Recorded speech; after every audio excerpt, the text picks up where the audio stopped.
नमस्कार, अब दुनिया के फटाफट बुलेटिन में आप सभी का स्वागत है। नजर डालेंगे आज के खास खबरों पर।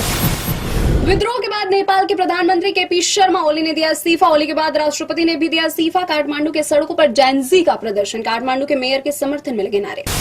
भक्तपुर स्थित केपी शर्मा ओली के निजी आवास में आग लगने पर प्रदर्शनकारियों ने नाचते गाते जश्न मनाया। पूर्व पीएम शेख बहादुर देउबा को प्रदर्शनकारियों ने पीटा। बालेन शाह को सत्ता सौंपने की मांग।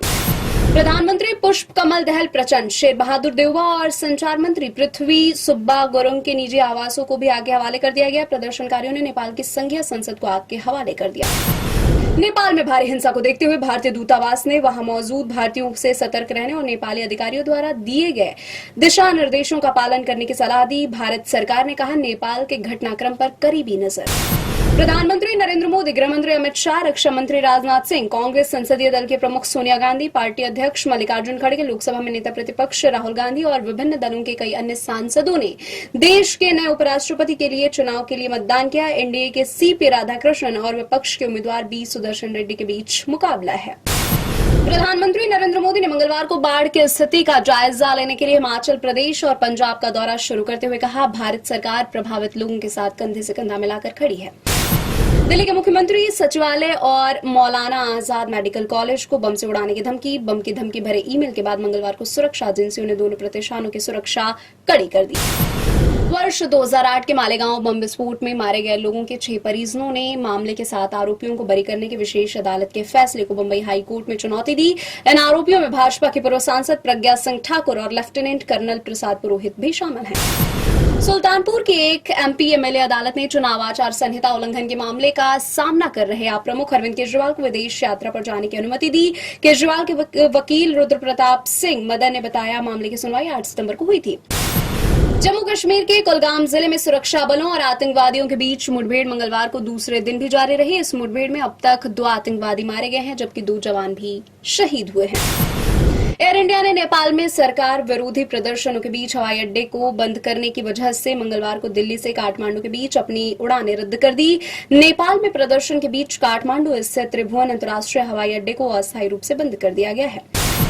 सेना प्रमुख जनरल उपेंद्र द्विवेदी ने मंगलवार को किसी भी युद्ध क्षेत्र में थल सेना की प्रधानता पर प्रकाश डाला। कहा, भारत के संदर्भ में जमीन पर मजबूत पकड़ जीत की कुंजी होती है। अमेरिकी राष्ट्रपति के आधिकारिक आवास एवं कार्यालय व्हाइट हाउस के व्यापार सलाहकार पीटर नवारो ने कहा, ब्रिक्स गठबंधन लंबे समय तक नहीं टिकेगा क्योंकि इसके सदस्य देश एक दूसरे से नफरत करते हैं। कांग्रेस ने उपराष्ट्रपति पद के लिए चुनाव के बीच मंगलवार को कहा, जगदीप धनखड़ ने पिछले 50 दिनों से बड़े ही असामान्य ढंग से चुप्पी साध रखी है और अब देश को उनके मुखर होने का इंतजार है।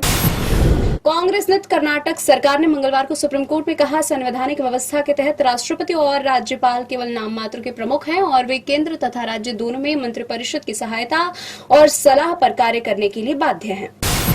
यूक्रेन के राष्ट्रपति व्लादिमीर ज़ेलेंस्की ने कहा, रूस द्वारा पूर्वी यूक्रेन के एक गांव में ग्लाइड बम से किए गए हमले में कम से कम 20 लोगों की मौत हो गई। अखिल भारतीय सराफा संघ ने बताया, दिल्ली में सोने का भाव 5080 रुपए के उछाल के साथ 1.12 लाख रुपए प्रति 10 ग्राम के नए रिकॉर्ड स्तर पर पहुंच गया है। शेयर बाजार में दूसरे दिन भी बढ़त। सेंसेक्स 314 अंक की बढ़त के साथ 81,101 अंक पर हुआ बंद। निफ्टी भी 95 अंक के लाभ के साथ 24,869 अंक पर हुआ बंद। 12 सितंबर वाले शुक्रवार को 7 फिल्में हो रही है release. Ek Chatur Naar, Jagnuma, Heer express, love in Vietnam, Munnu Kya Karega के साथ 2 डब फिल्में, मिराई और Demon Slayer, Kimetsu no Yaiba the movie, Infinity Castle भी सिनेमाघरों में आएगी नजर।